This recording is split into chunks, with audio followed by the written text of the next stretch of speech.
არასამთავრობო ორგანიზაცია IDFI სასამართლო გადაწყვეტილების ხელმისაწვდომობასთან დაკავშირებით კვლევის შედეგებს სასაჯაროების კვლევის თანახმად კანონმდებლობა მნიშვნელოვან უპირატესობას ანიჭებს პერსონალური მონაცემების დაცვას საჯარო ინფორმაციის გაცემის ინტერესთან შედარებით, ასევე არ ითვალისწინებს შესაძლო საჯარო ინტერესის არსებობას კონკრეტულ საქმესთან მიმართებით. კვლევის თანახმად დახურულია ღია სასამართლოს ხდომაზე მიღებული გადაწყვეტილებები მიუხედავად იმისა, რომ ნებისმიერ პირს შეუძლია დაესწროს სასამართლო პროცესს. ამასთანავე სასამართლოები არ გასცემენ ყოფილი მაღალი თანამდებობის პირთა შესახებ მიღებულ გადაწყვეტილებებს.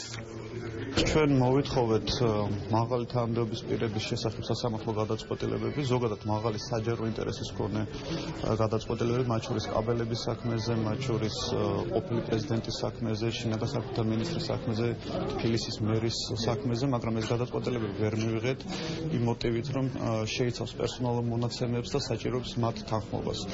ამავე დროს თვითონ სასამართლოს ხდომები ამ მაღალი საჯარო ინტერესის მქონე საქმეებზე ღია არის და მედიას შეუძლია გააშუქოს, მაგრამ თვითონ სასამართლო გადაწყვეტილება მნიშვნელოვანია იქიდან გამომდინარე, რომ უფრო კარგად ჩანს ის არგუმენტები ორივე მხარის სასამართლოს რჩევობა და კვლევარებისთვის, მეცნიერებისთვის, ნებისმიერ დაინტერესებული პირისთვის, მათ შორის მედიისთვის მნიშვნელოვანია, რომ უფრო დეტალური და ამომწურავი ინფორმაცია მიიღოს ნებისმიერ საკითხზე. ჩვენ არა ვართ წინააღმდეგი, რომ უფრო გამჭვირვალე იყოს სასამართლო და თუ შევადარებთ წინა წლებს, ჩვენ ძალიან გაზრდილია ჩვენთან გამჭვირვალობა სასამართლო გადაწყვეტილების გაცემის სიხშირე.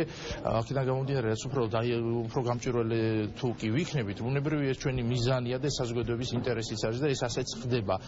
და თუ კი კანონმდებლობა ამ კუთხით სასამართლოს გადაწყვეტილებების გაცემის კუთხით უფრო დაიხვეწება, უფრო სრულყოფილი გახდება, ჩვენ პირიქით ამას მივესალმებით.